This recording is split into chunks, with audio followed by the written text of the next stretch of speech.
संत कबीर ने गुरु की महिमा बताते हुए कहा है कि ईश्वर के नाराज होने पर भी गुरु की शरण में जाकर बचा जा सकता है। इस प्रकार सद्गुरु का स्थान ईश्वर से ऊपर है। आत्मज्ञान प्रदान करने वाले सद्गुरु प्रतिपल स्मरणीय, पूजनीय तथा वंदनीय है।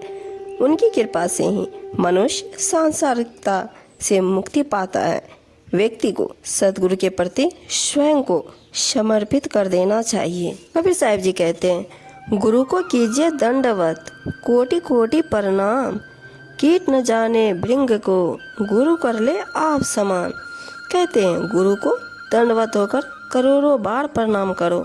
जिस प्रकार कीड़ा भृंग के महत्व को नहीं जानता है, परंतु भृंग कीड़े को अपने सदृश बना लेता है, वैसे ही शिष्य को गुरु अपने सदृश बना लेते हैं। गुरु ही माया, मोह, मद, क्रोध और राग द्वेष से मुक्ति दिला सकता है। वही भव बाधा को पार कराने वाला है। गुरु की महिमा अपरंपार है।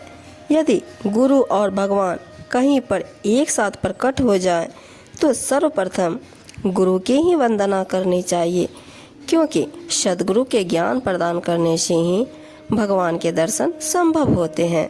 कबीर साहिब जी कहते हैं, गुरु गोविंद दो खड़े, काके लागो पाए, बलिहारी गुरु आपने, गोविंद दियो बताए। सद्गुरु की महिमा का बखान किसी भी प्रकार वाणी अथवा कागज कलम से नहीं किया जा सकता। यदि इस संपूर्ण पृथ्वी को कागज के स्थान पर रखकर समस्त पृथ्वी के वनों की लकड़ी बनाकर और सातों समुद्र की स्याही से गुरु के गुणों का बखान किया जाए तो भी असंभव है। गुरु का ज्ञान असीम, अनंत और अनमोल है। वह किसी भी प्रकार के वर्णन से परे है।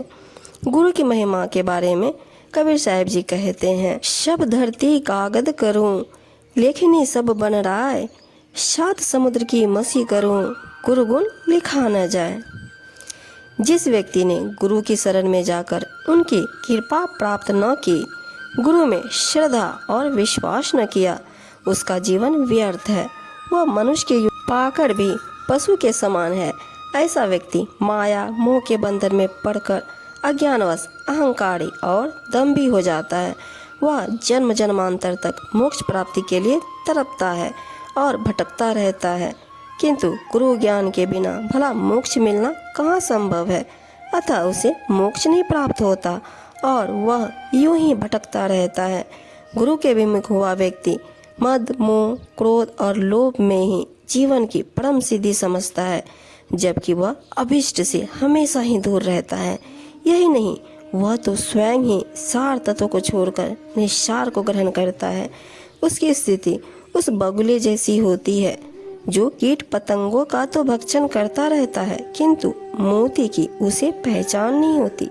मोती को केवल गुरु का ज्ञान प्राप्त किया हुआ कोई हंस ही चुनकर खा सकता है। लहरी समुद्र की मोती बिखरे आए, बगुला परख न जानहि, हंसा चुन चुनी खाए। यह सारा संसार नश्वर है। यहाँ पर जो आया है उसे निश्चय ही एक दिन यहाँ से चले भी जाना है। फिर इस निस्सार नश्वर संसार से किस प्रकार को मोह किया जाए। यह माया मोह ही तो मानव के लिए मोक्ष के मार्ग में बाधा है। सद्गुरु का ज्ञान ही इस मोह माया के अज्ञान से मुक्ति दिला सकता है। अतएव इस संसार की सभी झूठी नीति रीति त्याग कर सद्गुरु की शरण लेनी चाहिए।